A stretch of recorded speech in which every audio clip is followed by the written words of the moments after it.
everyone and welcome back to my channel. Today I wanted to talk to you about one of my very favourite orchids, the Miltoniopsis. Now the Miltoniopsis is a cooler growing orchid that requires quite high humidity and in those terms it may be unsuited for a home environment. Therefore a lot of people tend to struggle to grow these when they first start with them. But I found a few things that can really help with growing them in the home, and I just wanted to share that with you in the hopes that if somebody's in a warmer environment with lower humidity, maybe they can take some tips from this and improve their Miltoniopsis care. So the Miltoniopsis I've got in front of me is the Miltoniopsis Unit 6. Now I haven't been able to find this as a registered identification, but isn't she beautiful? She's actually a colour changing Miltoniopsis, and I'm going to put a compilation of some pictures that I've taken from day one of the flowers opening so you can see the transition of the colours. But I thought now would be a really great time to film because we've got some flowers open that have been open for 4 days now, which are these ones. And you can see they start off a really beautiful creamy yellow and then they kind of fade to pink, and I'm really interested to see how pinky red they do actually go. It's just a gorgeous, gorgeous orchid.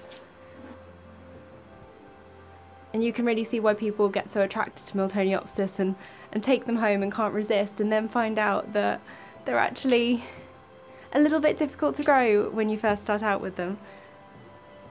And you possibly have to almost have killed a few before you realise how you can best grow them in your environment. But hopefully my experiences with them can just help a little bit if you've got a similar environment to mine. So my temperatures range between 15 and 30 degrees usually, so it goes down to I try and keep it above 16 in winter, and I put all my hotter growers on heat mats. But in summer this grow room does get quite hot. It's a south facing room. We have a lot of lights on. I have a lot of artificial lights.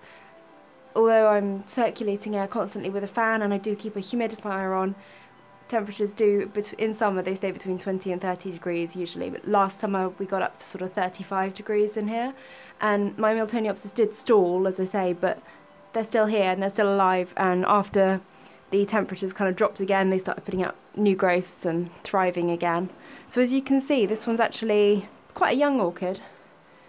I think it's probably better to buy a younger orchid from a reputable dealer, even if you have to wait for it to flower, than trying to buy a flower shop rescue and trying to stick with it and recover it, which is really rewarding. But with Miltoniopsis it can also be quite heartbreaking because once they get into that downward spiral it is very hard for them to recover.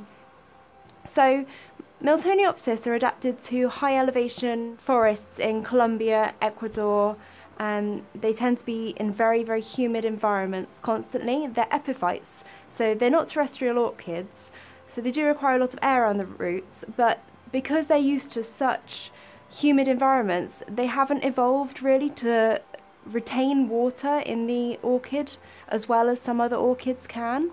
So for this reason, when you've got a lower humidity environment, they tend to struggle a little bit.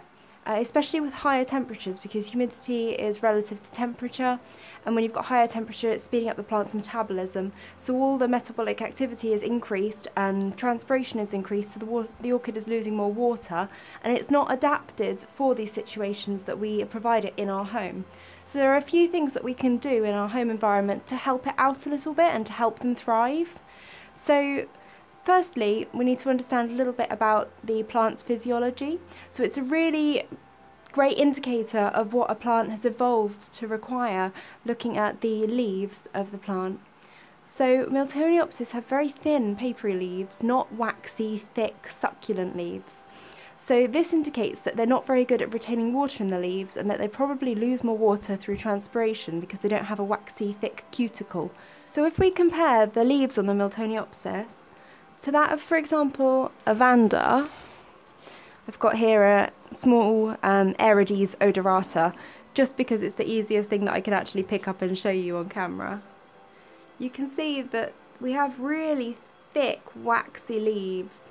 Now, Vandas are adapted to withstand periods of heavy rainfall and then periods of drought, which is why people tend to keep them in baskets, because they can go through that quick, wet, dry cycles.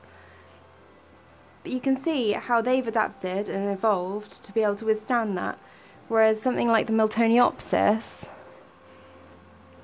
There's no water storage really in the leaves.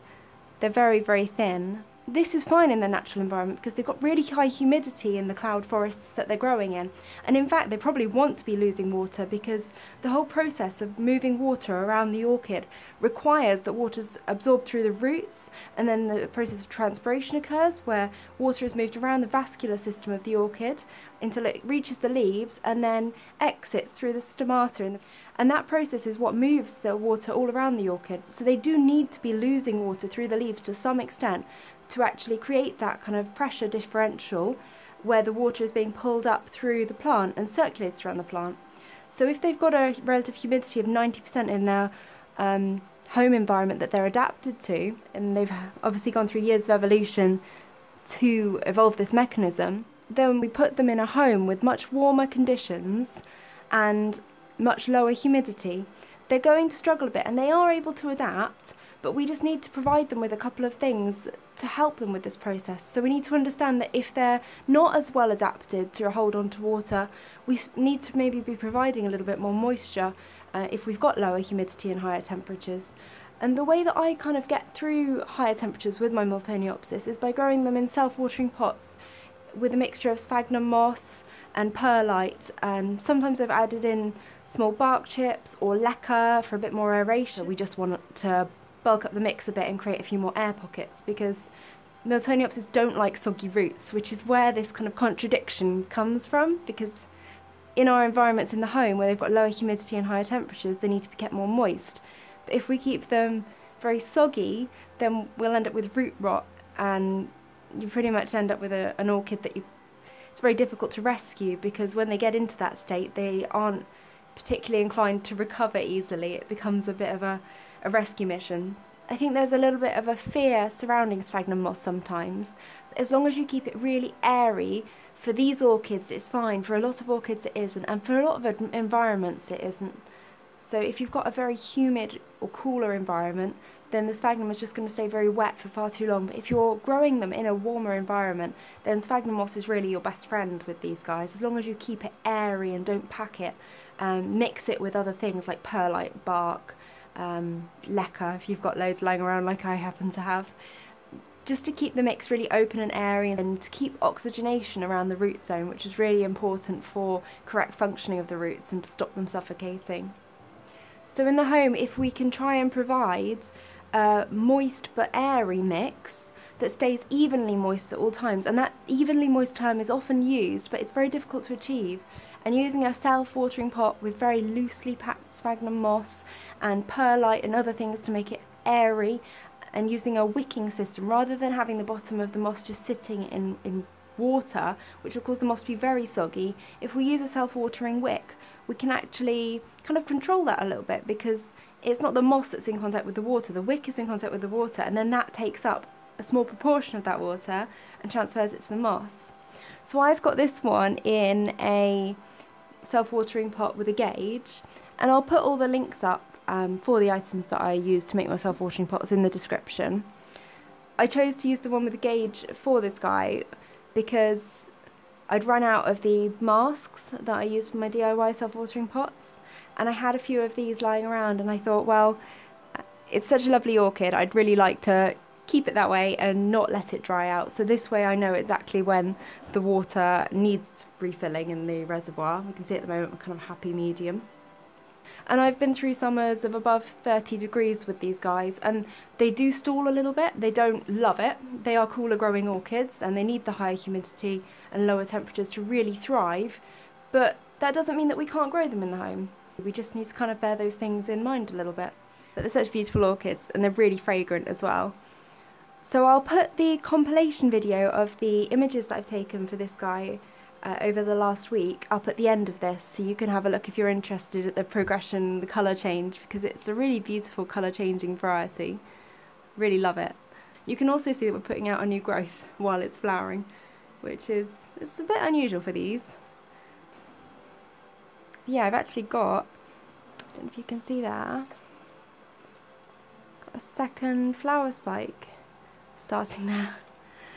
So it's really put on quite the display.